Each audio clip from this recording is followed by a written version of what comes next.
as well. But now on Bounce, it's very possible for you to retire early with proper planning. Here to talk to you more about that is Rhondale Haywood. He's one of our favorites here. He's an investment advisor and vice president at PNC Wealth Management. Always great to have you come back. Well, thank you for having me. All right. Now, we always learn something new when you come. When you say retire early, does it depend on your age or how much money you have in the bank? It's a little bit of both. Early for you could be 55, or it could be 60, or even sometimes in your 40s. And how much you need is going to be largely dependent on how much you spend.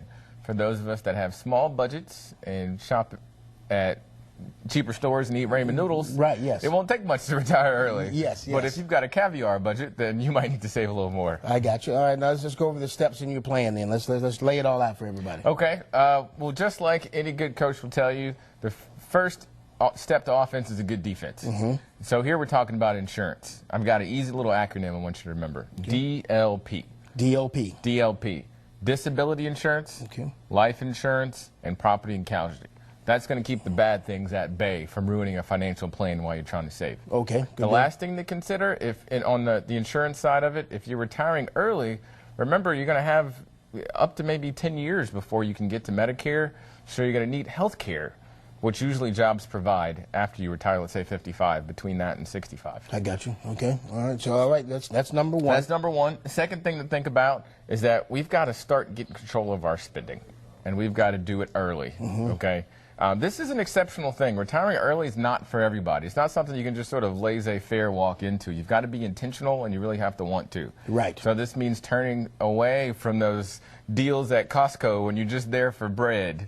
And it's also something you need to continue into your retirement days. Yeah, a lot of people do that. A lot of people, and holding back on spending can sometimes be tough. It's tough. Yeah. It's tough. You've got to really get control of your emotions. Number three. Number three to think about. Now, Social Security is not going to be available to 62, 63 years old. So if you retire at 55, Delano, you've got 5, 7, almost 8 years that you don't have access to that pension money. Right. Your retirement accounts, your 401ks, all that money that you work so hard to save over here, that's actually not going to be available without penalty until 59 and a half. Yes, and that penalty is great, right? You don't want to be taking that. That tax penalty is this deep. You don't want to mess with that. Okay. So we've got a problem. 55 to 59 and a half. What do we need to have stashed away? We need to have money that's not in retirement accounts and not Social Security that we can get to as a bridge, sort of, to get us from that point A to point B. Okay. So having that plan is imperative. So it's a little risky, right? It is a little risky. This is not for the faint at heart.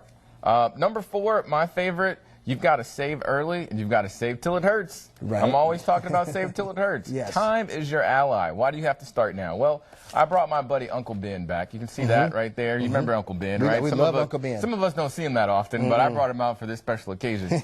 Here's what happens. So if you the past 10 years, the stock market has averaged a return of about 7.5%, 7.2%, just over 7%. Okay? Here's what happens with Uncle Ben. We stuck Uncle Ben on this end. Uncle Ben's going in there. 20 years has passed by. It's growing at 7%.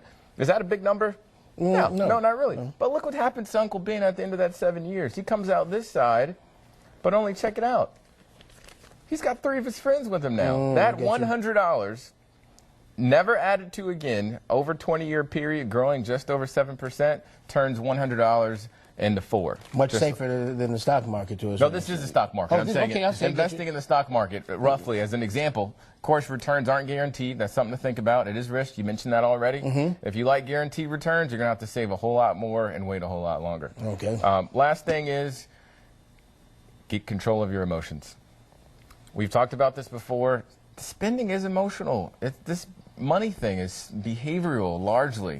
You've got to get emotions show up to thwart your financial plans. Like I said, when you're out shopping for shoes for your child or for your grandchild, and you see that pair of red bottom shoes that you just got to have, and you know that $1,200 is not in your budget, right? Or that big, what is it, 4K now, 4D, whatever they're in TVs. 4K TV. That's right. I got one of those. That's like, okay, we'll talk about that later if that was in the budget. You got to clear that with me next time. I hear you. And you reach for that, you're like, oh, that's not why you're here. You've got to get your emotions in check. If you get a big raise at work, instead of saying, oh, I could really deserve a new suit or a new car, you deserve to contribute to that 401k is what you deserve. So those are the steps.